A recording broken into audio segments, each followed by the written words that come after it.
I'm John Peelan. I'm the Director of the Scottish Council on Archives, and delighted to welcome you all to the webinar today on Ancestral Tourism Beyond 2020. Obviously, for reasons we don't need to go into, this has been a really particularly difficult year for the tourism sector in Scotland, but we have to remain optimistic that tourists will come flooding back next year, and we want to try and make sure that we can do everything that we can help make their experience as rewarding as possible.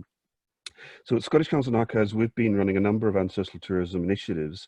We have with us today Sophie Dixon, who's our summer intern, who's been helping us develop a new resource on our website.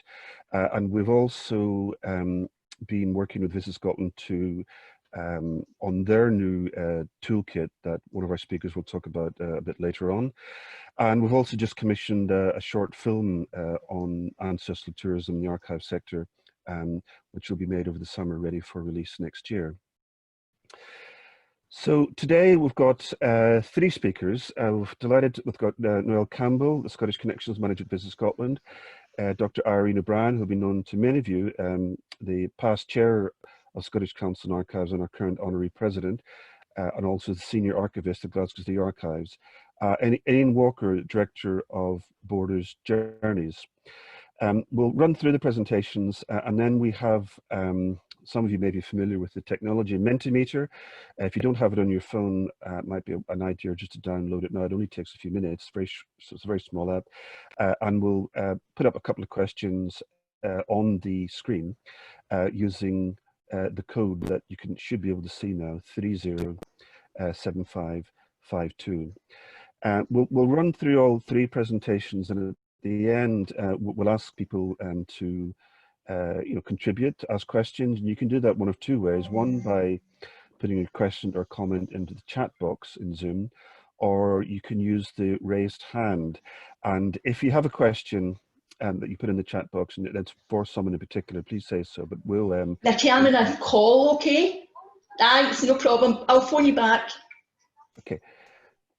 So I hope that's all quite clear. So what I'm going to do now is just earlier this month and last month we had a short online survey in which we asked people a number of questions. I'm conscious that people have got other things to be concerned with at the moment. Many archivists, if not most archivists, are currently separated from their collections, and obviously the priority will be get back to the collections and looking after them. But we've got some interesting responses. In the first question, do you engage with ancestral tourism? And you can see almost overwhelmingly, almost everyone does. It's an important part of the work of an archivist.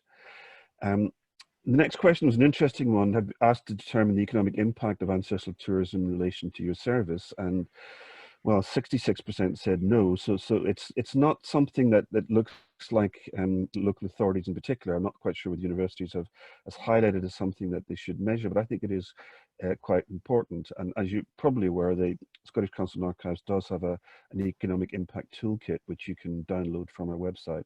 And I'd recommend that you certainly have a look at that.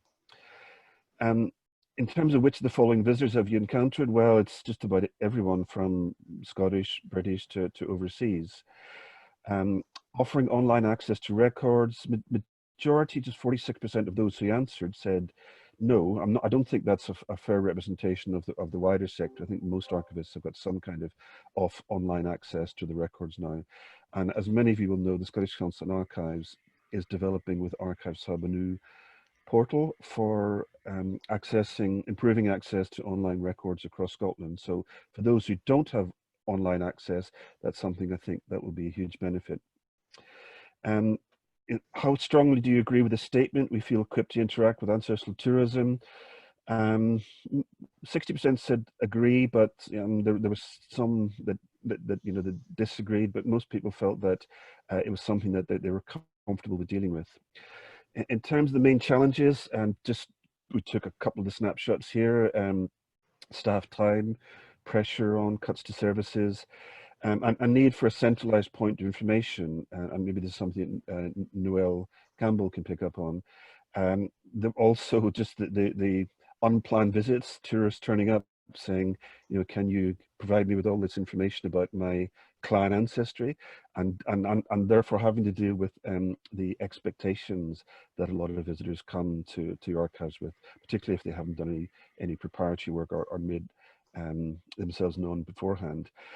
And then I think that the last one goes back to, you know, some of the earlier point I was making about conveying the importance of the ancestral market to tourism business, because it is quite important. And I think it's something that Ian Walker, or tourism consultant expert, will be able to talk on.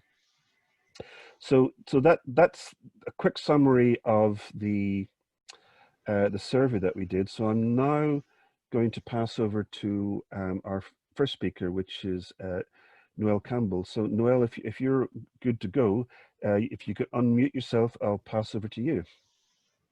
Right, thank you, John, and hello everybody. I'm delighted to have a chance to speak to you today. So I'm just going to share my screen with you now.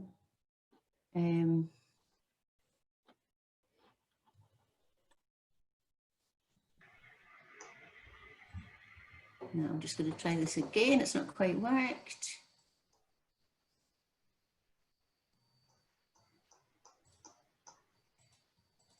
Oh. Sorry, just bear with me a second. There we go. I think that should be coming up shortly. Can everyone see that? Yep, that's fine. Thank you. Okay.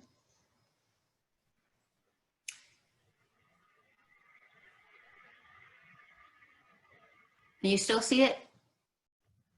Yep.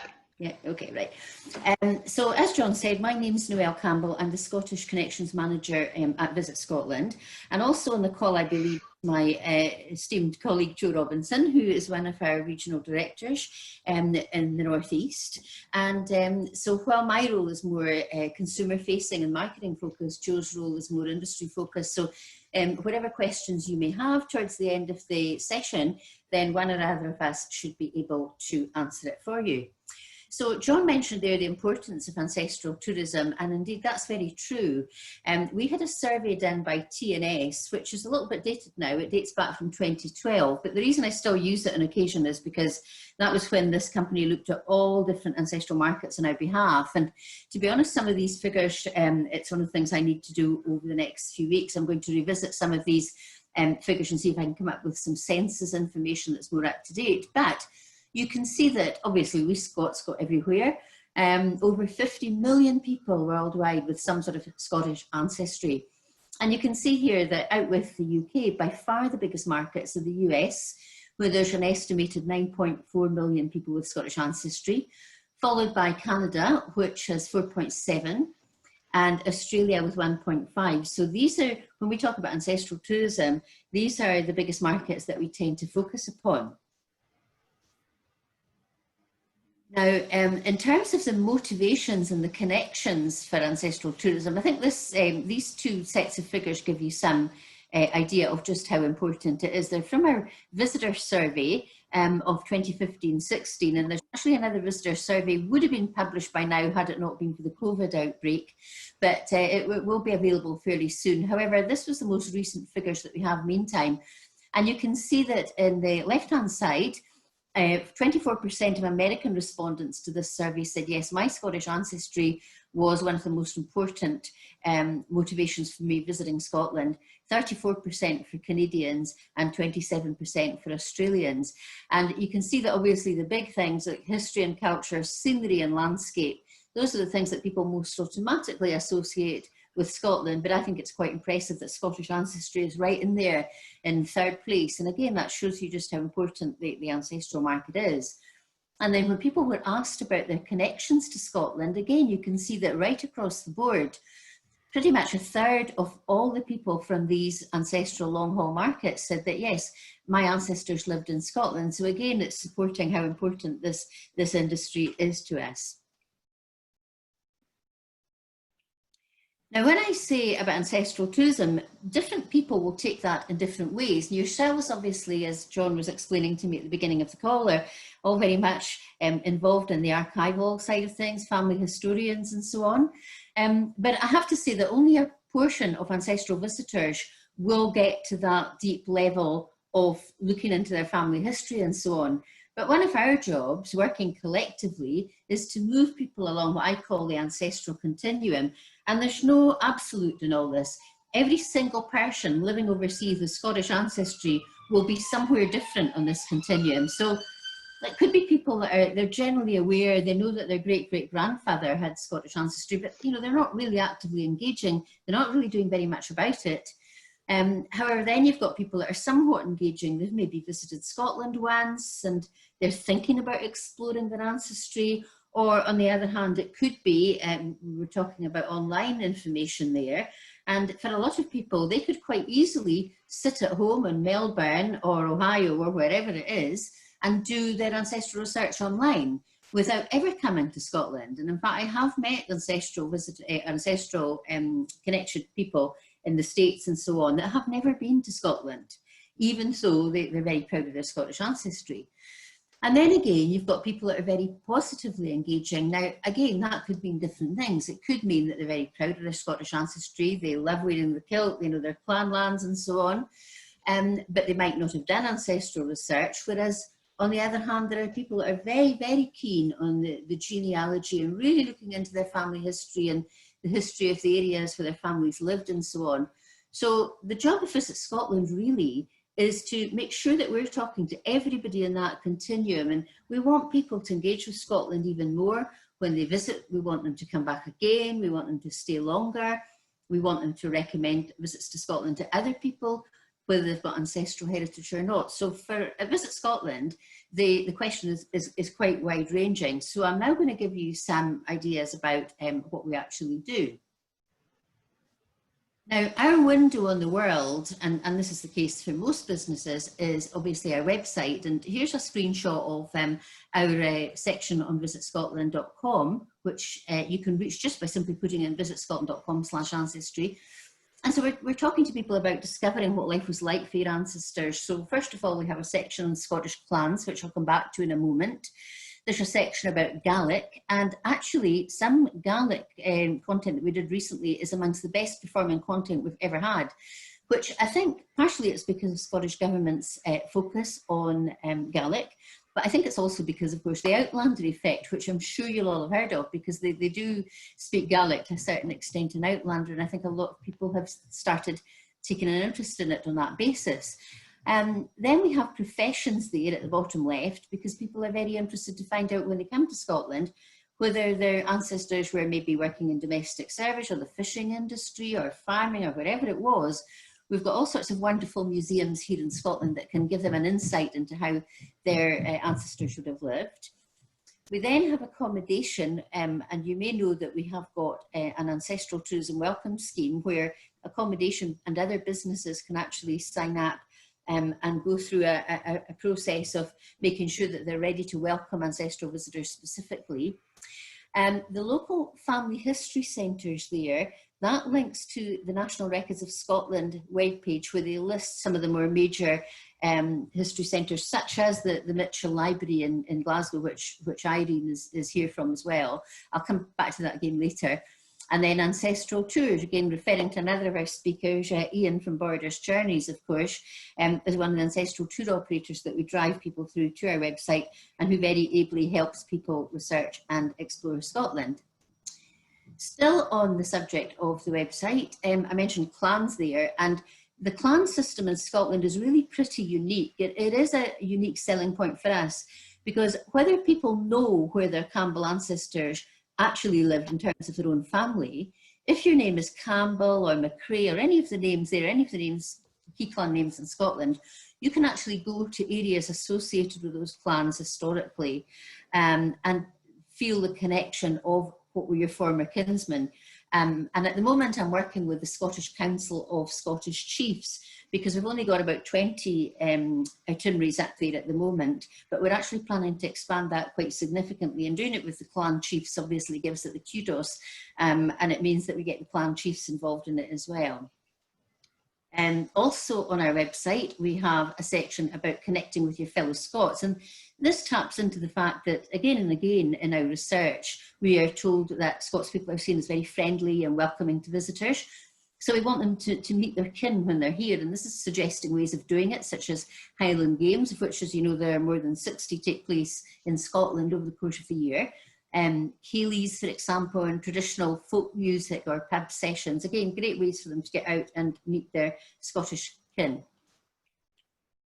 And then finally, we have the section on tracing your family tree. And the Discover Your Scottish Ancestry Guide is something that I produced quite a while ago, but it very much takes potential ancestral visitors through the stages of starting off with basically exploring their Scottish ancestry. And we talk in this guide very much about how Scotland has some of the best and finest historical records and records of births, deaths and marriages and so on in the world. And we then take them through the process of how they can explore their ancestry, links to different family history centres, NRS and so on. And then, of course, we end by saying there's nothing like actually coming here and walking in the footsteps of your ancestors and tracing your own family tree. And again, there are a link to Scotland's people in the centre. And finally, we have a number of professional genealogists across Scotland that work with us. And so this was added especially so that people can just simply click on this link and they're presented with a list of the professional genealogists throughout Scotland that can help them in their search, because of course some people come up against a bit of a barrier in their research and can't go any further. So these are the folks that are able to help with that. Now, they say that a picture paints 1,000 words, and I would say that a video paints 1,000 pictures, actually, because we always find that people love our wonderful images, but when we do wonderful videos, people react even more strongly. And back to what I was saying about the continuum, about how there's no two ancestral visitors the same. So these are two different videos which we produced. And the one on the left, that's a gentleman called Wade Holland with his partner Abby, and Wade actually lives in Los Angeles, California. He's a 30-something social media content blogger and influencer, and great fun to work with, a former downhill competitive skier actually. And he came across to explore the footsteps of his great grandfather here in Scotland. And this is some PR work we did with the Matador Network, which is a lifestyle and travel website that's very popular with young Americans. And so he first of all said that, yes, I'm coming to explore the land of my ancestors, but then he did things like they went waterboarding, he went and got fitted out with a kilt, he did a whiskey tasting and all sorts of different things to appeal to younger people, because, you know, for us at Visit Scotland, we're not talking just about visitors coming now, we're also future-proofing this to reach out to younger generations of Scots to make sure that they're engaging with all messages about Scotland and that they're going to be ancestral tourists either now or in the future. And then we've got one of our guest speakers on the right-hand side, Ian himself of Borders Journeys. And this was an excellent video which Ian helped us with when we did Year of History, Heritage and Archaeology back at 2017 and linking into Homecoming the following year. And he actually was wonderful about communicating the emotional connections for people that come to Scotland and actually go along on that ancestral journey and looking deeply into their ancestral roots.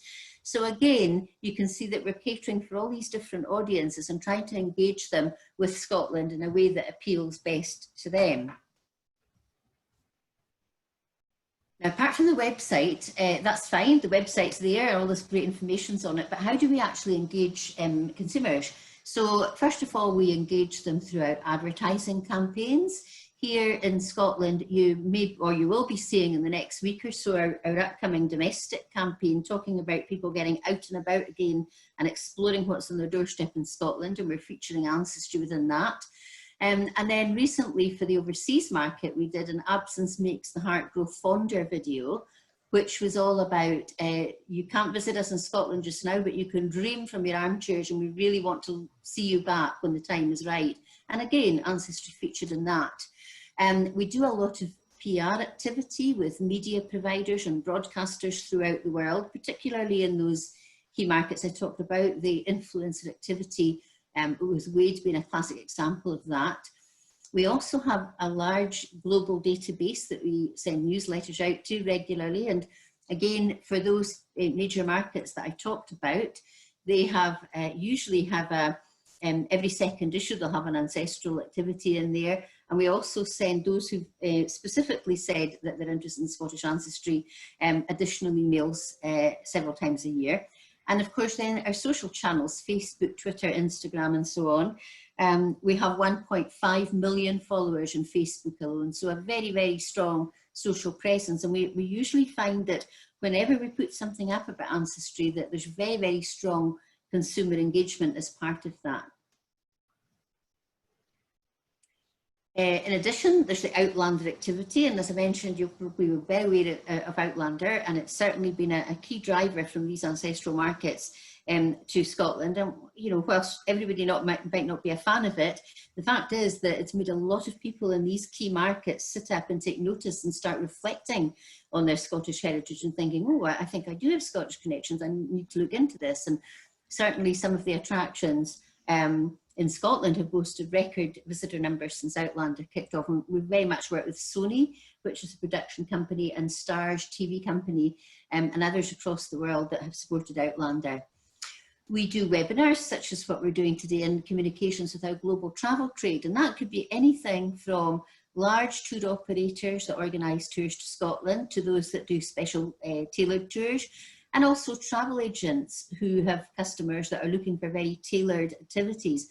And ancestry really lends itself to that. So what we're certainly doing during the lockdown period is we've been doing a lot of different webinars with these people, and you know, I've made sure that the teams are all very much up to speed with the latest ancestral messaging. And what they've been telling me is that when they've been speaking to operators and agents about the ancestral opportunity, they've loved hearing more about it, and it's really prompting thoughts about how they can move that forward.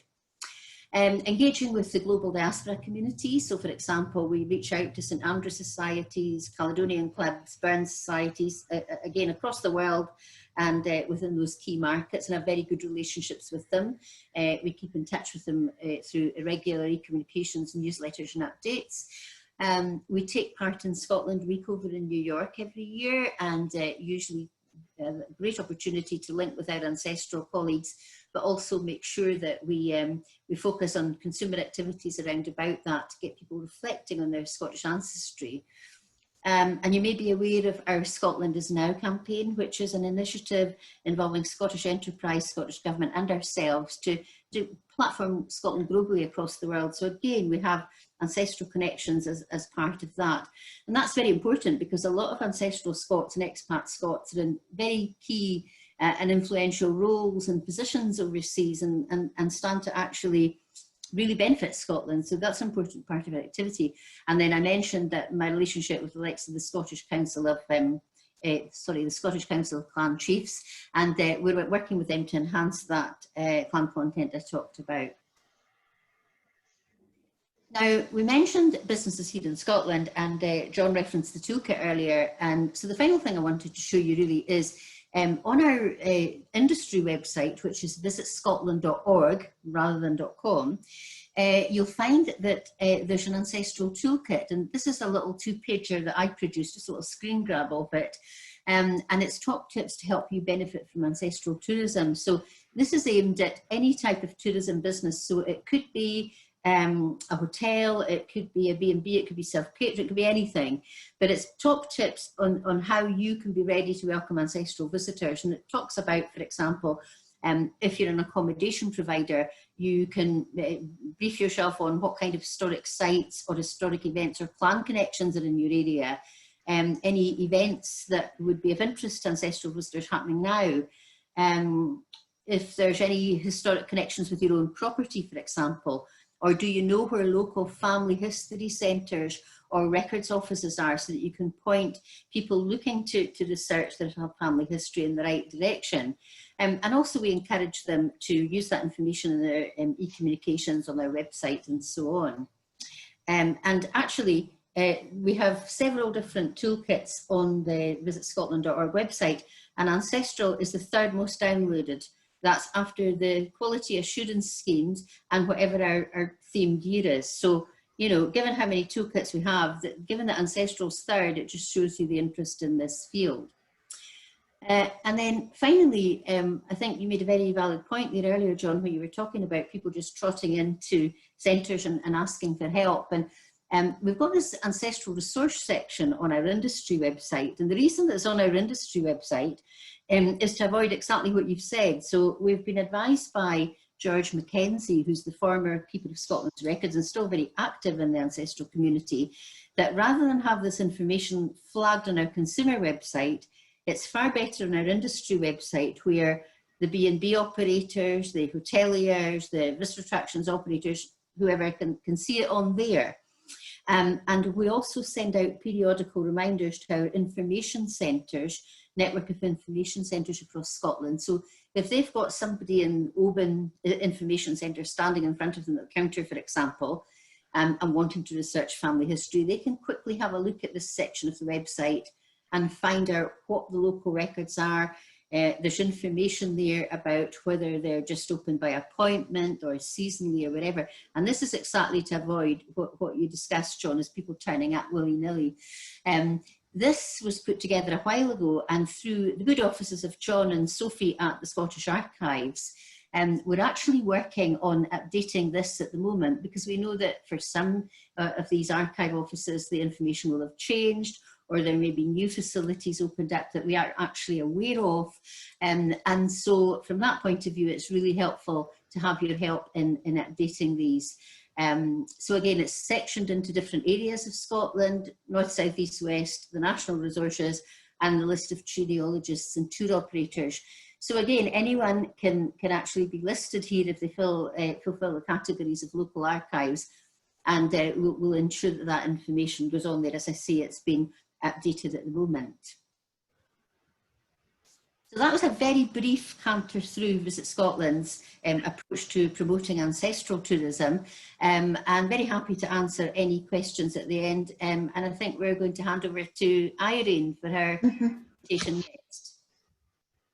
Yeah, thank you very much, Noelle. Yes, Irene, so over to you. Yeah.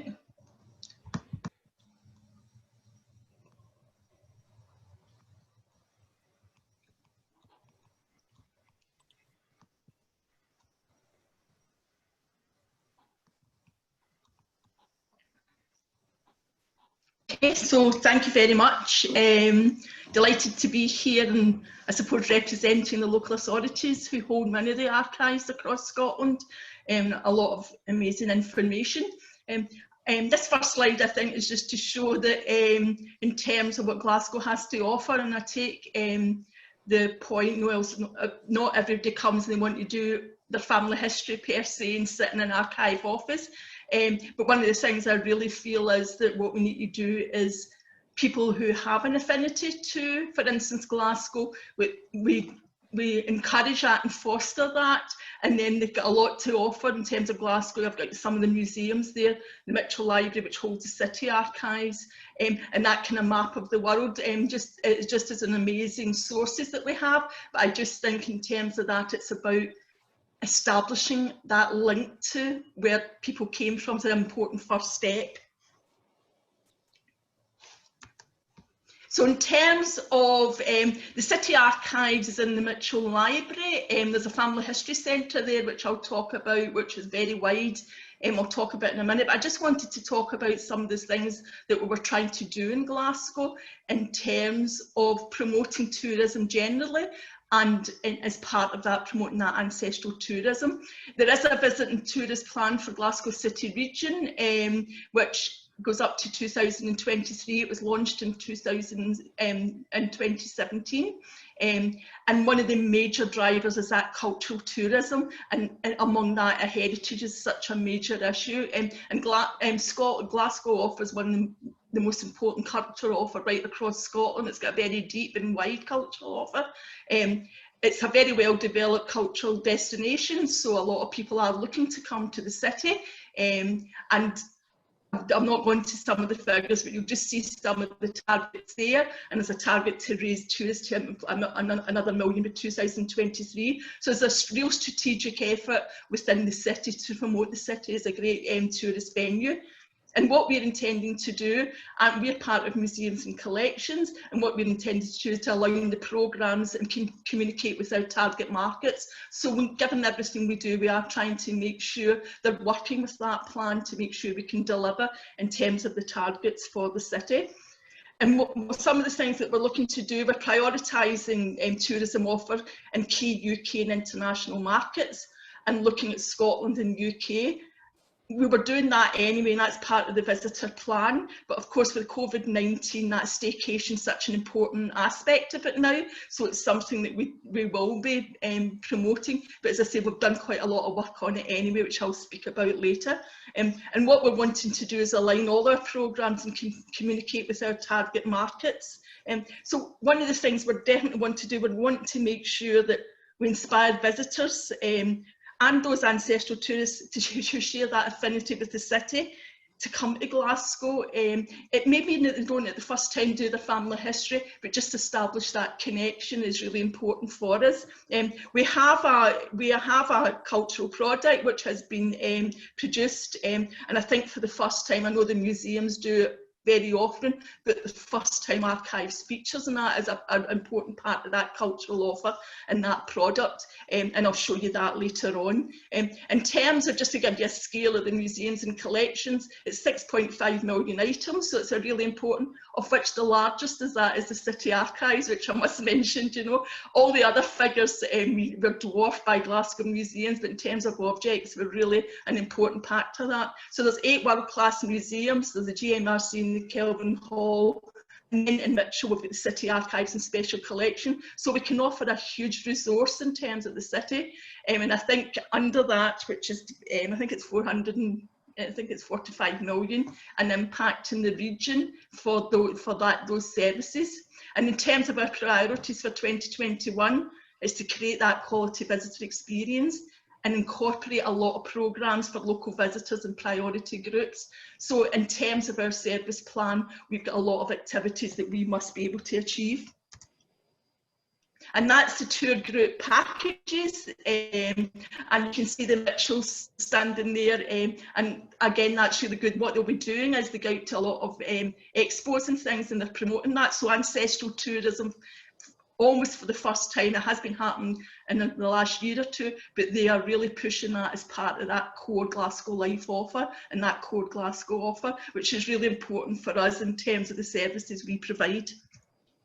Now, some of these figures, I'm repeating Noel, so I'll not do too much of that. But just to show you some of the figures we're talking about in Glasgow, the top one is museums and collections, which does include archives and special collections. But it was a huge survey done every month for a year, looking at people coming in and out of Glasgow museums. And you can look at the figures about where people come from. 20% are from Glasgow. But if you look at these other countries, the rest of the world, the US and Canada, now a lot of these are people who are going to the museums, may never darken the door of the Mitchell Library or the archives at all. But it gives us a market that's already experiencing things in terms of what Glasgow has to offer, and that kind of joint offer gives us an opportunity to actually get some people, maybe in the longer term, maybe in another visit, to actually come and actually experience what you can do in terms of your family history. And just to give you an idea of our figures, which are, as I say, dwarfed, but we've got 10% from the rest of the world, and quite a lot from the rest of the UK, and a lot from across Scotland. And I'll talk about some of the programmes we do to encourage that. So there's a lot of things happening there.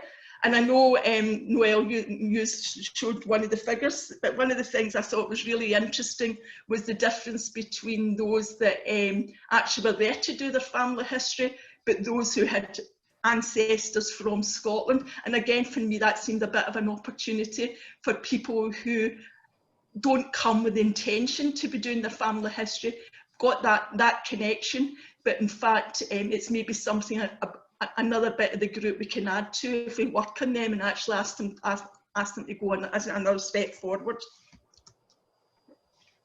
I'll not mention, and I've used the 2012 report as well, so I'll not go into many of the figures, but I just wanted to mention some of that. I think there is no doubt there is a huge amount of potential there in terms of the market, and what we want to do is grab some of that potential and make sure that we are able to deliver for the city. And if you look at that, the potential there, but one of the things for me is what that does, the type of people that are coming and where they're coming from and their association with the city, what it does, that visit enriches and enforces that identity, allows them to identify with the city.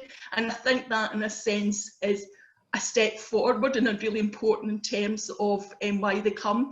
And I remember reading a book and they were saying that some people come to Scotland because they think it would be nice or whatever, do you know, and they're just visiting. But others actually come because they already have a connection. And for me, it's us trying to kind of push that connection and allow them to do as much as they want to do. And if they want to go and do a complete part of their family history, that's great. But connecting with the city is a really important aspect for us and everything that we are trying to do. Oh, I'm going the wrong way. That's not a change, yeah.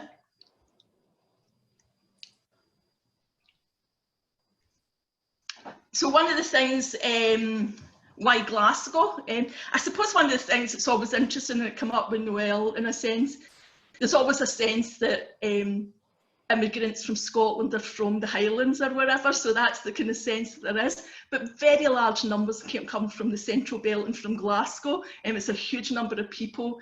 Glasgow was a great merchant city. Merchants went there from the earliest time and people followed on for a long time. So there's a lot of people who have those different roots in terms of their family history.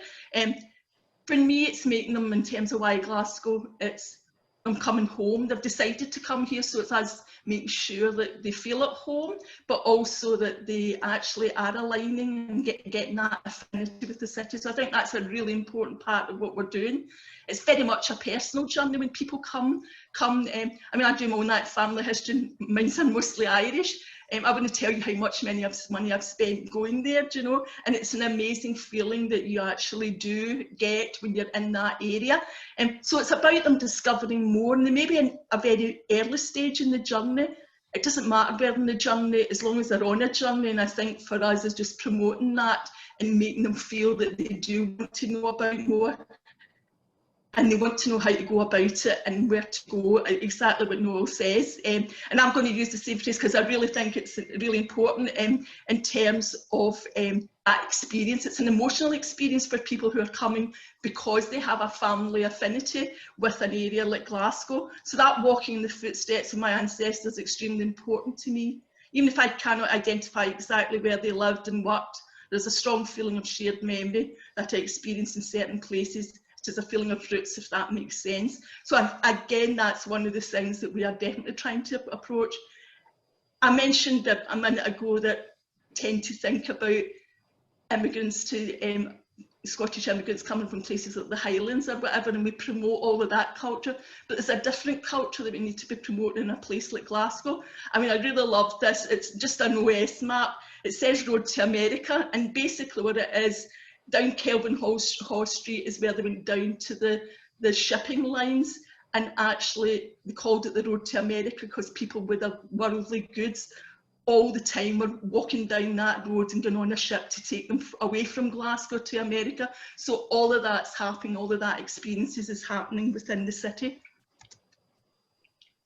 I mentioned in terms, one of the things in terms of what we have to offer, we have an amazing family history centre in the Mitchell Library, and I know a lot of people, there's that suggestion that people don't want to do, or they can do it on the internet. I mean, I do more family history classes than I would care to say, and I always say, and I always feel, and I always know in people who experience it, actually working with the original documents relating to your family history is a really important aspect. That's where you make that emotional connection, working with those documents, the real documents, and actually being in the presence of something that maybe have been signed by your ancestor or tells the story of your ancestor. I think it's a really important thing that archives can deliver. In terms of what the Mitchell Library has to offer, it's a one-stop shop for family history. We have obviously the City Archives there. We have a family history centre with the registrar who's in the same room as the City Archives. We have the special collections who have all the newspapers and things for the city. And we've got the Health Board Archives. And I don't hesitate to say that what happens is that we document all human activity within, partly because Glasgow was a very large city with a huge, was taking over responsibility for huge amounts of functions that impacted in people's lives. And those impacts of the city are represented in the city archives. So it's telling you a huge amount of the stories that people want to know. I always think archives, a lot of it's about stories, but that understanding about what people's real lives were like. So it's an amazing source for individuals and communities. And for people who've actually come here, to come to Glasgow to connect with the people and places, those are the things that shaped who they are. Those are the things that maybe sent their ancestors away, you know, but really important in terms of their personal identity. And so one of the things I'm very clear in terms of what we can offer and other archives can offer across Scotland in terms of their local resources is they can offer those stories and identities of millions of people who have gone across, left Scotland and gone across the world. So I think archives are an amazing thing for people to be coming and visiting, and it's really important that we work together with other people to make sure that ancestral tourists are going to come to wherever we are. In terms of some of the things we do to actually do interworking, we work really hard on it. So we do a lot of programming activities to support that visitor and tourist economy in the city. We have a bespoke family history website, which has a huge number of leaflets that are very, very useful for family historians, and a lot of information about how people start. In terms of social media, we started our social media about 3 years ago.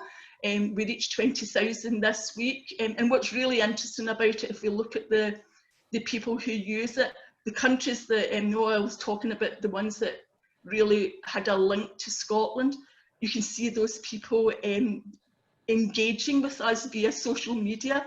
I don't know how many times you'll get people who will either they've gone themselves and talk about where they lived and how they're desperate to come back, or they'll talk about their grandfather coming to Australia or something to 1903 or something, and they're really relating to that. So it's a really active audience that we have, and a really important way is about how we reach out to people across the world. We are about to put all our online catalogues online, and we will be working with the Scottish Council and Archives in that, and it includes a huge family history resource. So there's all sorts of things we are doing to try and remotely engage with our customers or potential customers. I did say earlier that we had target markets, so these are Scotland, Northern Ireland and Ireland and England, and we are looking at doing that across Glasgow Live, and then we're going to look at how we can do it, go back outside of those areas in terms of the USA and Canada and Australia and New Zealand. So we are working in that, but those are the target markets, and actually it does work better for us, given a lot of people will be staying home, are not going to visit in far distant places. So it's something that we maybe be able to exploit in some way. So we've got individual, we program and target a lot of markets. We've got individual visits from all the target markets. A lot of people don't come in groups. A lot of people come in individuals or family, with family members. They don't all turn up in groups. One of the things we do, I spoke about the local markets.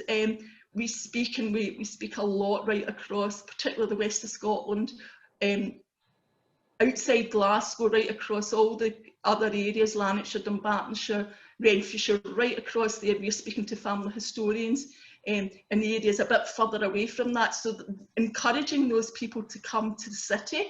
Those are tourists, those are visitors that are really important to us as well. So we're doing a lot of that, and they also come and they come and they get a session with us, and those are people that come back again and again. So that's a really important thing in terms of we do have international tourist groups. We worked before with people from New Zealand and America. We've been working consistently with Christine Woodcock with her Canadian group, which has worked really well, and we've already got things in the diary for next year for that. And I mentioned the thing that we were going to offer, that part of that cultural offer that we're doing. In terms of the Irish and English market, we attend fairs and things. So again, we've been back to Belfast twice, and back to Dublin once. So these are big fairs in Ireland. And I mentioned that was one of our target markets. and given the amount of people who came to Scotland, particularly from Northern Ireland, it's a really important target for us to try and meet. I am about to do a virtual, 3 virtual talks for that back to Dublin in September. I'm writing articles for Northern Ireland, and I've been to Prony and that. So we're really reaching out for people, and some of it's beginning to work. So I've spoken in Belfast, and the Northern Ireland touring group's going to come and speak to us. I had the Irish professional genealogist came, and we spoke about our amazing sources for Irish family history as well, so a really good part of that as well. I mentioned the new cultural offer, so we're going to actively promote that. That's not people who really are going to come and do all the work themselves.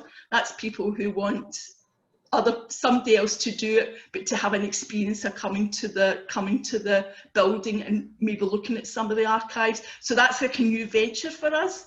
And one of the things I want to say as well about this, for me, I am trying to promote that we would have an exhibition.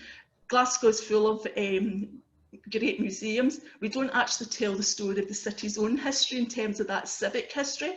And given that we are the people who have that collection, I would just love to be able to put, and we are looking at that, is to have a major exhibition that people who are just visiting the city, it would be one of the things they must go to. And again, I think that would be really helpful, just promoting their links with that. So that's one of my major ambitions.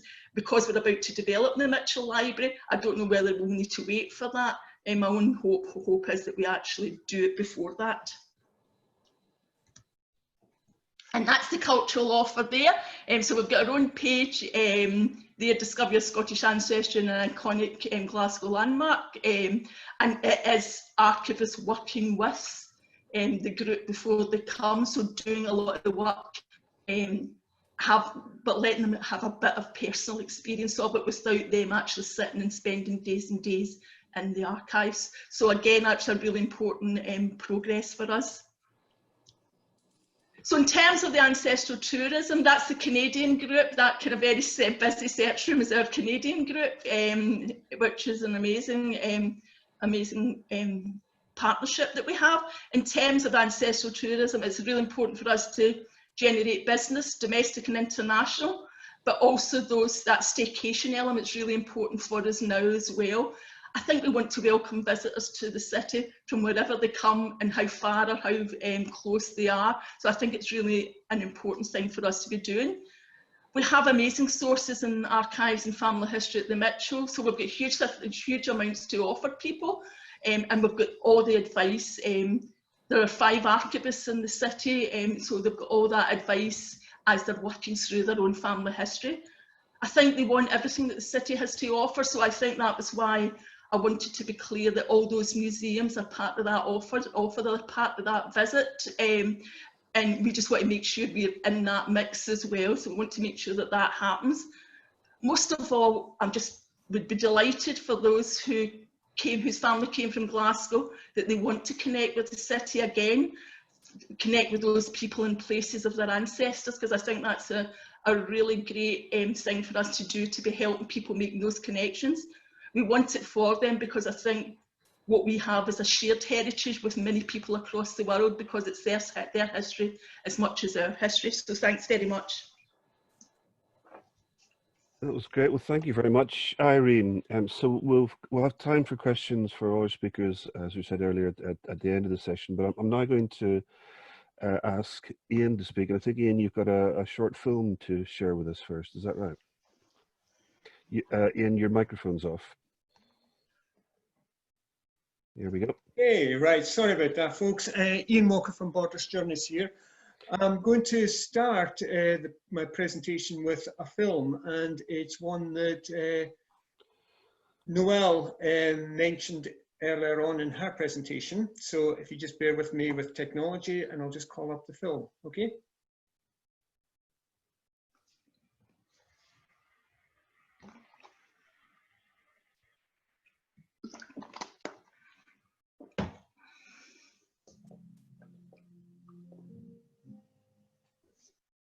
I've always been passionate about history and ancestry because it's something that really gives you a sense of who you are.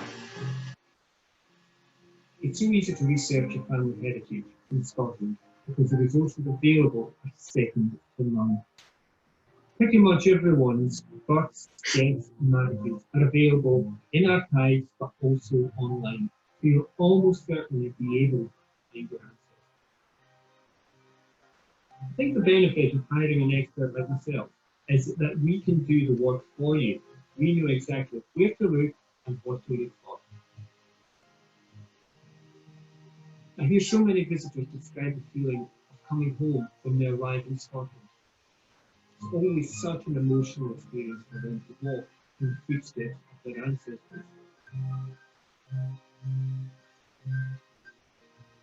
I always find visiting Culloden Battlefield very humbling because it marks such an important crossroads in Scottish history. If you've got Highland ancestry in you, then there's a fair chance that your clan fought at Culloden. It's not just my job, it's my privilege to share with people the history and the culture of my beautiful country.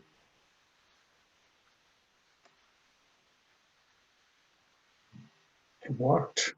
Did it work, everyone? It Yep. did. Good, good, good. Well, my name's Ian Walker. I'm the owner and, oh, I've done something. Hang on.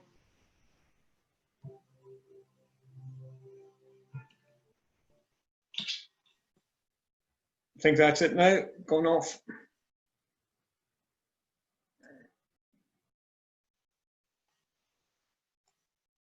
Yes, we're back. We're back, yes. Sorry about that, folks. Yeah, Ian Walker, I own Borders Journeys. I am tour guide, researcher, director of the company. And basically for Borders Journeys, I do tours of Scotland. I do ancestral tours of Scotland. I do ancestral research for clients. And basically, it's a service that allows people to walk in the footsteps of their ancestors. So, questions that I would ask someone is, where do you come from? What stories lie in your family history? Have you ever wondered about your family history? Maybe they've hit a dead end in their research and just don't know where to start. So they'll contact me. I go through an online chat with them, it's usually on Skype, and we try and tease out some information about their family history, what stories they've been told over the years, because there's so many family stories that there's a lot of urban myths about the stories. Everybody's descended from Robert the Bruce, William Wallace, and Mary Queen of Scots. So try to tease out what the real story is that they have. And sometimes clients have started ancestry, their ancestral research. They may have hit a brick wall. They can't find information online. They need me to go to the archives for them. Some have absolutely no research at all and want me to start the research from the very start. Some want me to do research, but then they still want that hands-on feeling. So what we do is I find out the background of the history, find out where the family came from, and clients come across here, and together we go to the archives, we go into Scotland's People Centre, and they like to get in and about and actually find some of the secrets for themselves, because it's great having a researcher doing everything for you and handing it to you at the end, but there's nothing like getting your hands in and dirtying your hands yourself. So people like to have that hands-on feeling also, and they do like to meet the locals. And when they've come across the clients and we've done a wee bit of research, or maybe I've done the research in advance, we take an ancestral tour. So do you want to walk in the footsteps of your ancestors? The answer 100% of the time is yes. Managing expectations can be difficult because not everyone has left a trail. Some clients' ancestors have left in the early 1800s, 1700s, some even earlier than that. And obviously civil registration only began in Scotland in 1855. So we've only got the real dedicated births, deaths, marriages from 1855. Prior to that, we've got the parish registers, we've got parish records that we can use. Some are fabulous, some are good, and some maybe not so good. But we usually manage to get something for them. And even when we're out on the road during a tour, especially in the cities, Edinburgh, Glasgow, Aberdeen, Dundee, where the family have migrated in the early 1900s, they may have come from the poorer areas of the cities. So a lot of the slums have been cleared now, and the family home is no longer there. However, to just take the clients back to the area where their ancestors came from is a fabulous experience for them, because they can really value where their ancestors have come from. And then we visit the local churches, we go to churchyards, we try to look for headstones. Sometimes if the family were very poor, there's no headstone. The headstone may have weathered over the years, it may have fallen, there may never have been a headstone. But even to take the client to the church, the churchyard where their ancestors worshipped, or there's potential knowledge that they're buried there, they still have that real feeling of coming home and connecting with their ancestors. It's a privilege for me to do this job, because it's making dreams come true. It is the proverbial walking in the footsteps of ancestors. And at times it's like, Who Do You Think You Are? TV program. And what I'm going to do for you now is just share some of the many, well, several, I should say, of memorable ancestral tours that I've taken clients on. Now, I've taken dozens and dozens of clients out, so I'm not going to bore you with dozens of stories, but just some that really stick out in my memory and why they stick out as being really special tours. We've got two ladies here, Libby and Janet. Now, they were first cousins, and the family left Scotland in the late 1800s. And in the early 1900s, one of the family members came back to Scotland, and they wrote a really particularly newsy record of their visit back to the relatives back in Canada. And Janet on the right, she had in her possession the letter. So first 2 days we visited archives, we visited the family headstones. We managed to find a lot of the family headstones, and some, they were in one churchyard in Newcastleton, they were just popping out. Everywhere we turned we found another family headstone.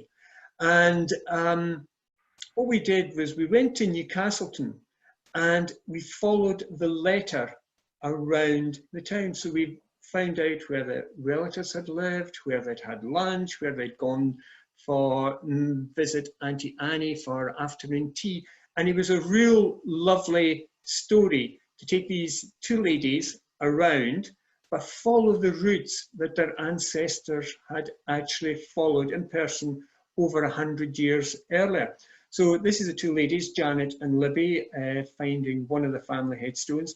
Here, I'd done some research for them. And from the research, I'd found the newest stone to the right of the photograph here. But then, when we got to visit the stone, we found the next three headstones, all adjacent, were all the next generation before, the generation before that, and the generation before that. So instead of just finding one headstone, we got 4 for the price of 1. So the ladies were delighted.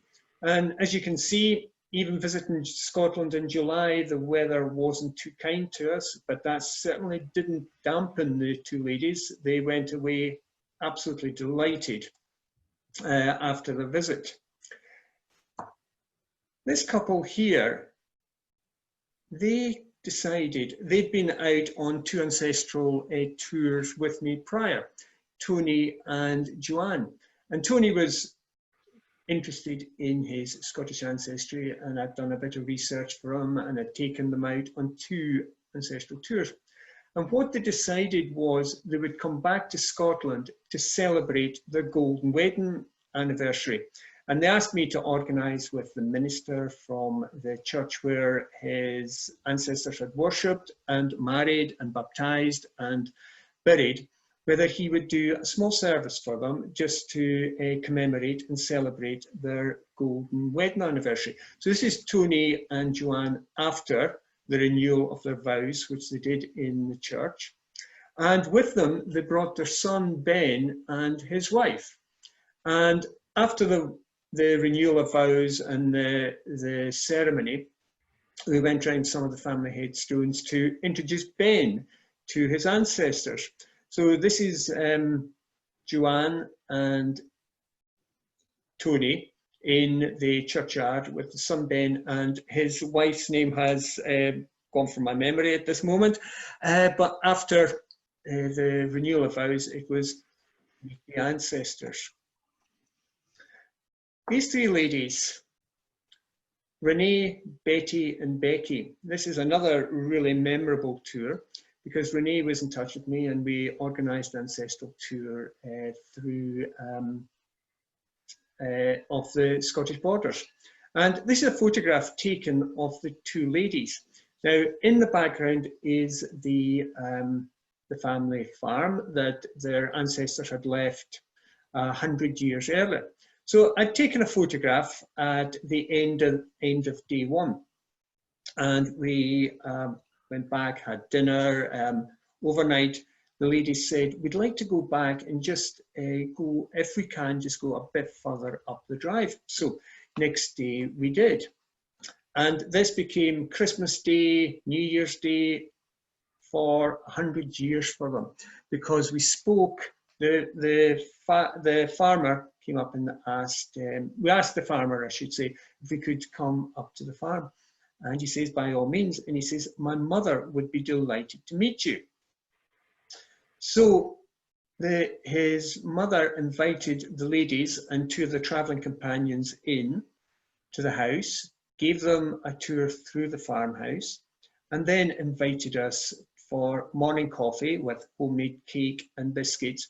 And the 3 ladies were ecstatic because they got to sit in the kitchen where their ancestors had cooked and ate meals, and they got the real ultimate experience to see the house where their ancestors had lived. And I'd done some research for them in advance, and they didn't know this. This was going to be my surprise at the end of the day. I actually found in records the headstone to their ancestors who had been in the farmhouse. So it was a really lovely way to end the day. But it was the fact that they were invited into the farmhouse and had morning coffee in the ancestors' kitchen was the pinnacle of the tour. As well as doing specific tours, I also do clan tours. This is the Elliott family.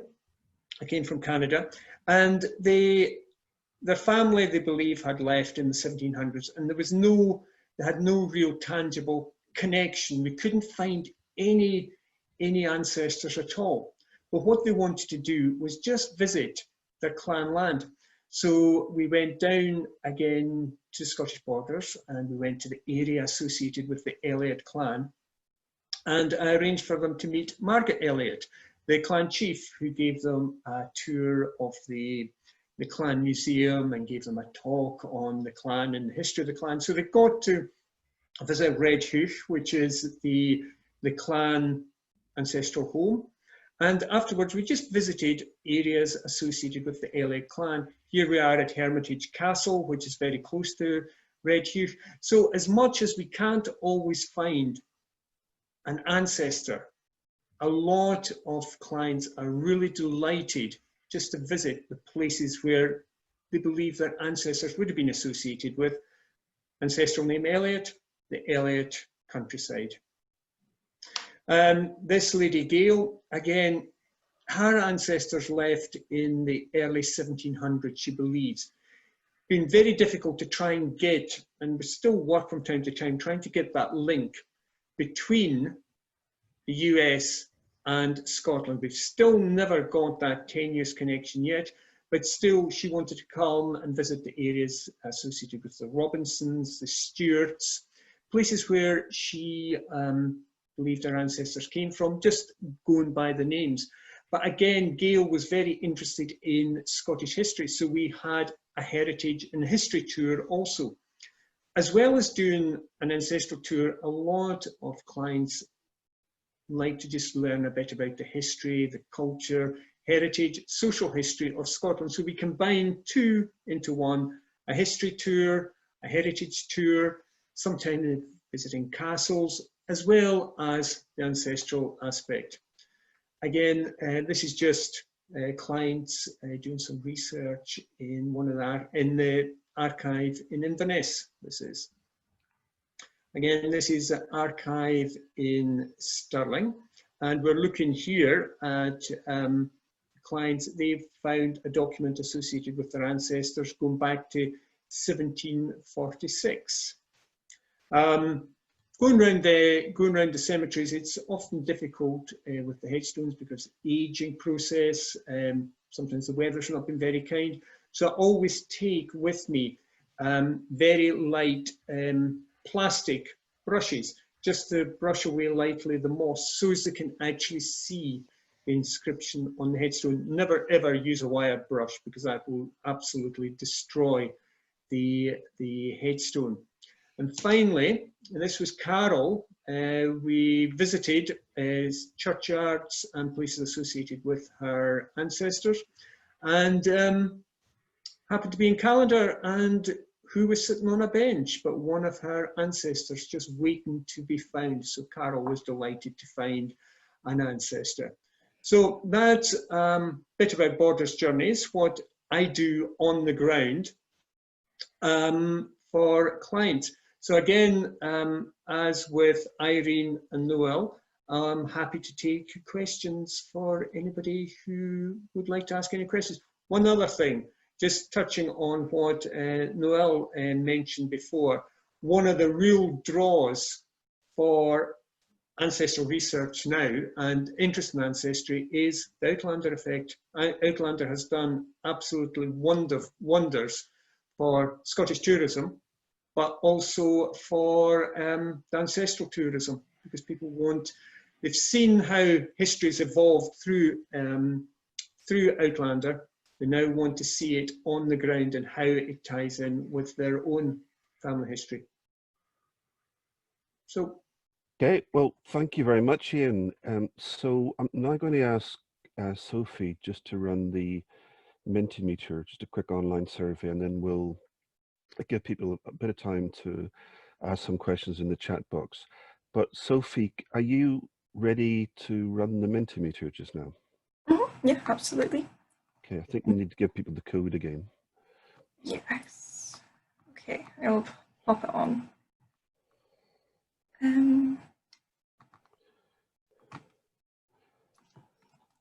Okay.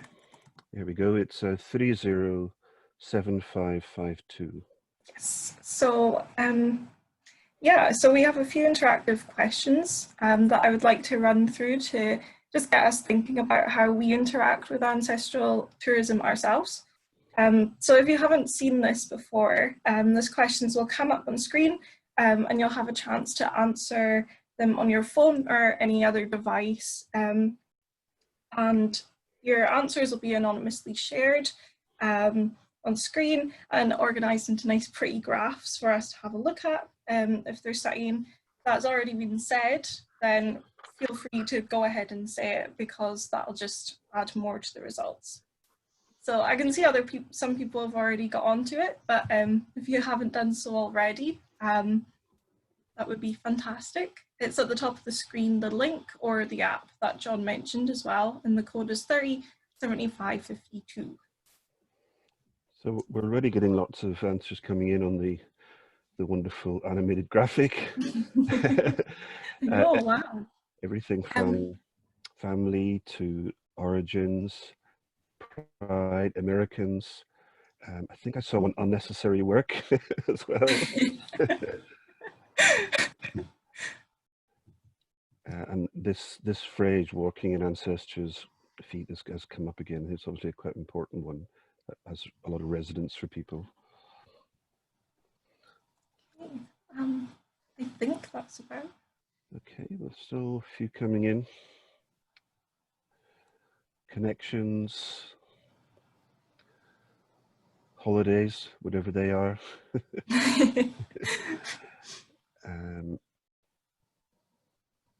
Sightseeing, emotions. Yeah, I think the personal element is really, really important. So I think that's probably enough for that one, Sophie, if you want to move on to the next. We are recording this event, by the way, I didn't say at the beginning, so it will all be available afterwards.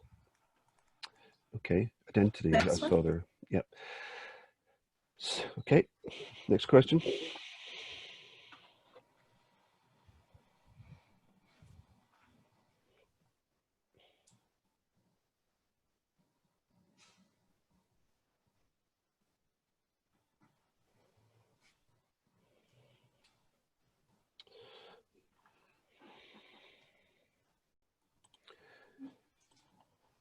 Yeah, so this is about your level of confidence in your service. I know some services are already starting to reopen, and you know we mentioned earlier about people taking staycation holidays.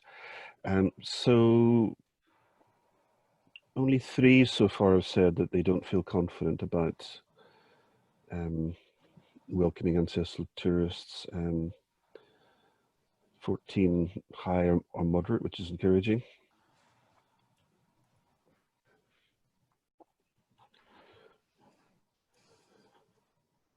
Okay, so Shall we go to the next? Yeah.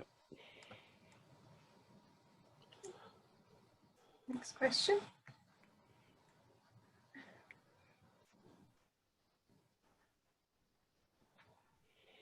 Yeah, so the 3 statements.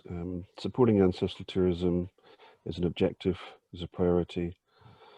You rely on it for income generation. Your service is confident and well equipped to meet the needs of ancestral tourists. So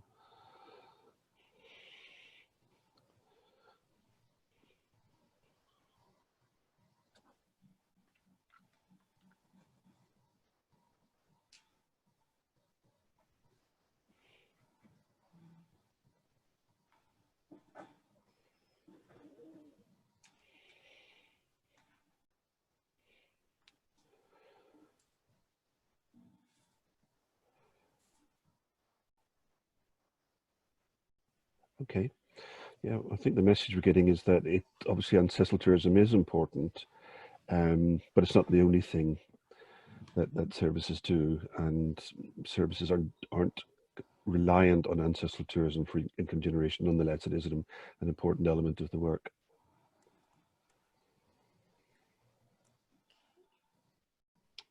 So it's slowing down, I'll go to the next one. Okay. So please indicate any or all of the resources you've used to inform how your service supports and promotes ancestral tourism. So, and Noel mentioned the toolkit earlier.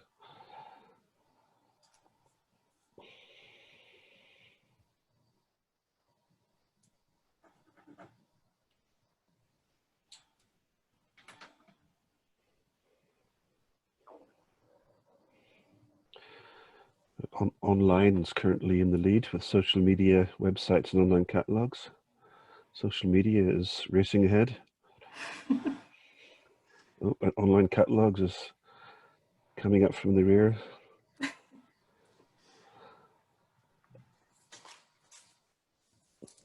Yeah, well, that's interesting, isn't it? The online element is still very, very key to promoting ancestral tourism, but also local tourism networks, and that has been spoken about a lot, the importance of local tourism, but also local knowledge. As Ian was pointing out, there's nothing really quite as special as getting to meet local people and getting a real sense of connection to the place where your ancestors come from. Absolutely. Okay. Next one. Do you feel as if you're able to effectively reach an international audience?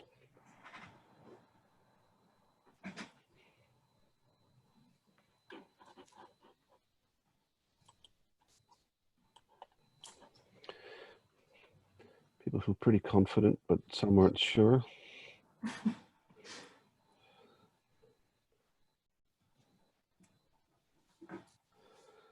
Maybe I could ask the ones who are not sure, perhaps, to put the reasons into the chat box, and we can pick those up. That'd be helpful.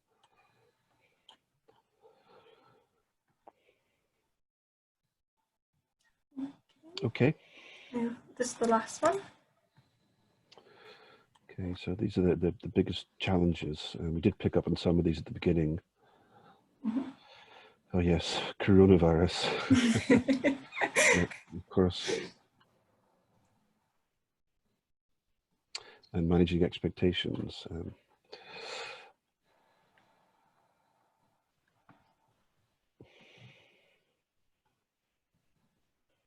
I think not all stories are happy. I think that's an interesting one. Sometimes you're telling people things that I think it was famously, Irene, it was yourself who made Jeremy Paxman cry on Who Do I You did Think You Are? indeed. Among the many. Among the many. That was I'll before be on my tombstone, but not too soon, I hope.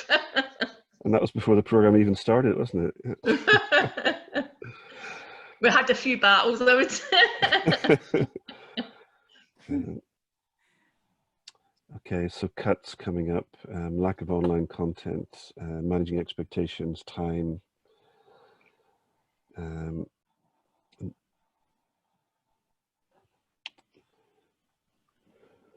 People just want famous ancestors, not ordinary ones, and I think that came up on the survey as well. So many people who left Scotland, you know, didn't come from rich backgrounds. They were coming for social, and they were leaving for economic reasons.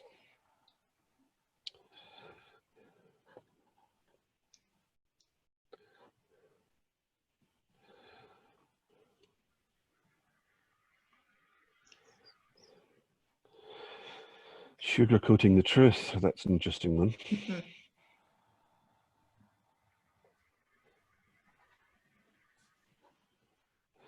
And trying to make it a genuine experience. Okay, I think that's probably them all, Sophie. Okay, that's me done then. Right, okay. So if you've got a question, raise your hand, but I'm just going into just picking up on just give people a few minutes just to put some questions and comments into the chat box. One question I had, and really it's for everyone, but perhaps Noelle, you could pick up on it, would be, now that we're all getting, you know, more familiar with this technology, does this present an opportunity for Visit Scotland to, you know, connect in a way with overseas tourists that they're perhaps going to fully explore, you know, in the sense that, you know, you could have hundreds of, you know, people connecting through technology such as Zoom to ask questions in advance of coming here? Well, at the moment, not in terms of consumers. I'm not sure how that would work in terms of Visit Scotland directly to consumers, because, as I say, you know, we've got so much rich content on our website, video content and communications and social media. It came up very strongly there in your poll, and it does for us as well. And also, I mean, it's going to be a while, I think, before international air traffic gets moving again. We're in touch with all the airline partners regularly, and you know, this is what we're being told. However, what we do, as I mentioned during the presentation, is we reach out a lot to tour operators and travel agents who have, you know, hundreds and thousands in some cases of clients across the world, and we're in regular touch with them, presenting webinars and so on different topics, and they want to make the most of their time in lockdown as well, making sure that they increase and enhance their product knowledge of Scotland and what the offering is. And certainly, as I mentioned earlier, the activity that we're doing to heighten the profile of ancestral tourism even more has been very, very well received. And so digital communications like Zoom and Teams have been really invaluable for that. Okay. And Irene, I mean, do you have experience of, you know, obviously everyone's talking about managing expectations, but do you have experience of disappointing tourists in terms of telling them things that perhaps they weren't expecting to hear? We have poor law records which are legendary. They give you a tremendous detail, so people do discover a lot of things that they don't want to hear.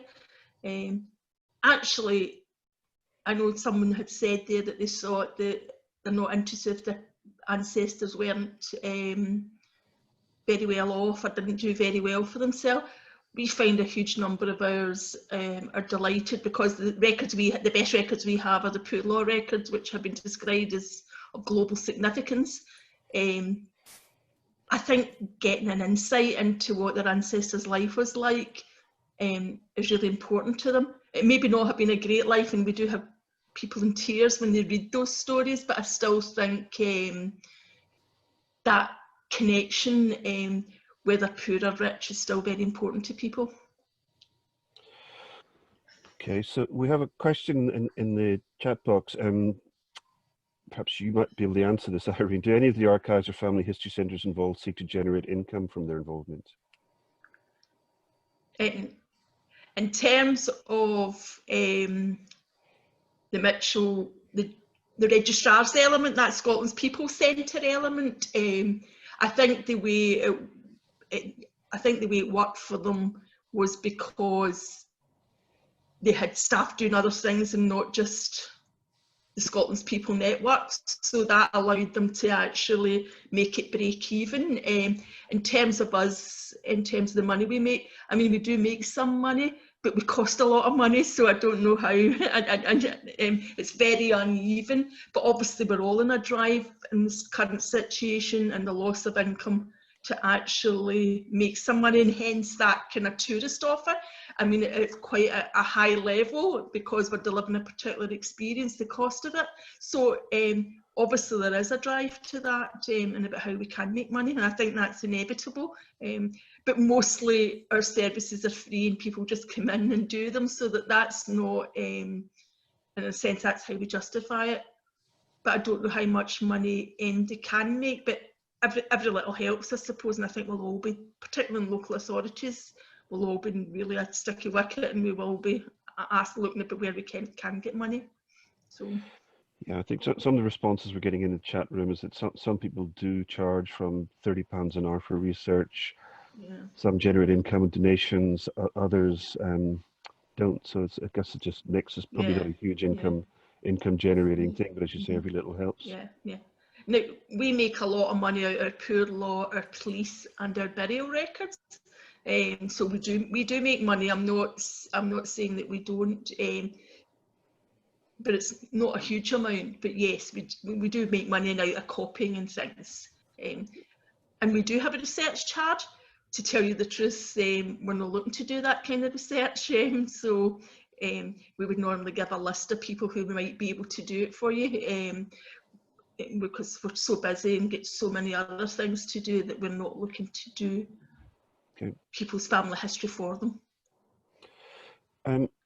Ian, question for you. Do you encourage your clients to do some of their own research online before they come to Scotland?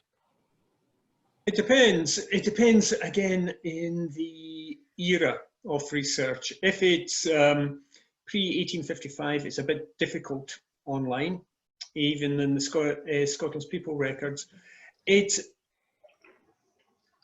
be honest, I leave it up to them how they want the research, whether they want me to do it, whether they want to do it, or whether it's a hybrid, because ultimately it's their journey, and I don't want to overtly influence their decisions. So if they want to have a wee bit hands-on, what I do discourage them from doing is copying research, because a lot have said, oh, I went on to ancestry.com and I did my family tree last night. You can't do your family tree in a night. And I said, so how did you manage that? And they said, well, somebody had a family tree there. And I was, please. So managing expectations like that. But usually if they do ask me to do it, I usually take it to bit and then start building it again. Just because I want it to be right for me as a professional, but I want it to be ultimately right for them, because it's something that's going to get passed on from generation to generation to generation. Now, there was a comment that I put in the questions about what the problems are. Now, Irene mentioned it, that everybody has this imagination that they've either been descended from William Wallace, Mary Queen of Scots, or Robert the Bruce. It's amazing how many Scottish people sailed to the US on the Mayflower also. And it's managing the expectations there, but it's actually trying to tease out what is urban stories and mythological stories within families. Oh yeah, we're all descended from Mary Queen of Scots because our surname's Stuart. And I had Bruce in my middle name, so that means I'm descended from Robert the Bruce.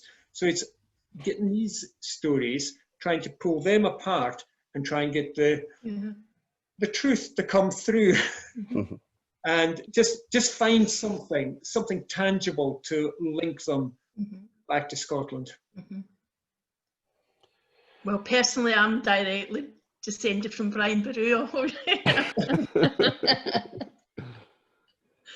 And just another thing is, what I say to them is, irrespective of whether their ancestor was an aristocrat or somebody who worked on the land or down the mines, just be proud of who your ancestors are, because you are part of your ancestors. So what your ancestors were, you are part of them. So just be proud of where you've come from. And if you have come from the slums, or your family have worked in the pits,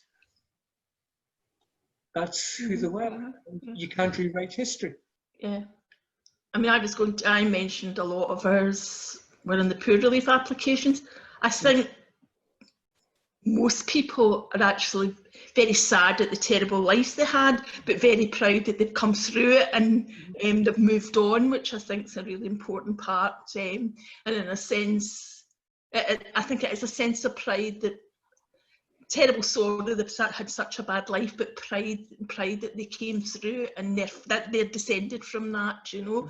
I think there's a lot to, because I would say these are the people that made Glasgow, you know, these are the important people. And I think most people accept that, you know, so. I think one of the worst experiences that I had was a lady who came to me and said they were descended from aristocrats, and because they had all this silverware with a family crest on and everything. So I researched it and found that the aristocrat that they had said they were descended from left no family, died without a family. I found the will, and her family had actually been merchants, and they'd been in the jewellery and silver trade. So they'd been antique sellers, and they had bought all the silverware and adopted it into their family. And when I proved that basically this wasn't their family, she basically tore me to shreds for it, because I'd found the truth, and I basically burst the family bubble, that they weren't descended from aristocrats, but actually they had descended from merchants in St. Petersburg and Poland who were incredibly wealthy, but she wasn't interested in that any longer. She was only interested in the aristocratic line, which was a real shame, because there was a whole rich history there to delve into, but weren't interested any longer. Okay, I just reading in the chat box is a comment from a colleague, Audrey. Audrey runs our community archives program, and obviously lots of local groups run local community archives, which are full of fantastic information, which I think a lot of tourists to Scotland would really be interested in. And there's a link in the survey, in the chat box, to the survey, which has a question on ancestral tourism. Noelle, probably an impossible question for the answer, but given where we are this year with COVID-19, are there any projections for how long it might take for the tourism sector to recover over the next couple of years? Well, we're hoping that certainly for international tourism, we'll be welcoming people back in 2021. I mean, it's how long's a piece of string at the moment, really, nobody really knows, but certainly, as you mentioned earlier, it will be staycations and day visits and people, literally enjoying what's on the doorstep this next while. I think, Irene articulated that very well in her presentation. It will be people from elsewhere in the UK, from elsewhere in Scotland, even from the local area that we'll be seeing. We certainly hope that maybe even towards the end of the year, there might be a bit of movement in the European market. But for the long haul markets that we're talking about, for Ancestral, there may be flights starting from the autumn, so we hear, but probably by the time that confidence starts to rise again, and given when people from these markets travel, it's probably going to be into next spring, I would think. Okay. Okay, well, I think we're probably just about ready to wind up. Robert, I can't see any hands up. Can you? Nope, there's none. No, okay. So just for me to finish then, I think, hopefully people have got useful information out of this. We will share the slides after the event and publish them online as well, and make recording this event available. And if anyone's got any other questions, please feel free to send them to us, and we'll do our best to respond. As I said earlier, we're trying to do a number of things on the ancestral tourism front. We will be publishing a new set of resources on our website that Sophie, our intern, has been working on, and also the film that we're producing has been made by the same person who produced the successful Why Archives Matter film that we brought out in 2018, and that should be ready to launch early in 2021. And then Noelle mentioned the new Ancestral Tourism Toolkit that Visit Scotland are working on for businesses. So all of that, we're just doing our bit, and I'm sure all of you are, to try and help bring people back to Scotland and make their experience as positive as possible. So that really just leaves me to thank our speakers, Ian, Noelle, and Irene, and to my colleagues for helping put on this event, particularly our intern Sophie, who's with us till the end of the week. And to thank all of you for attending. So thank you very much. Thanks, everybody. Thank you. Thank you. Bye.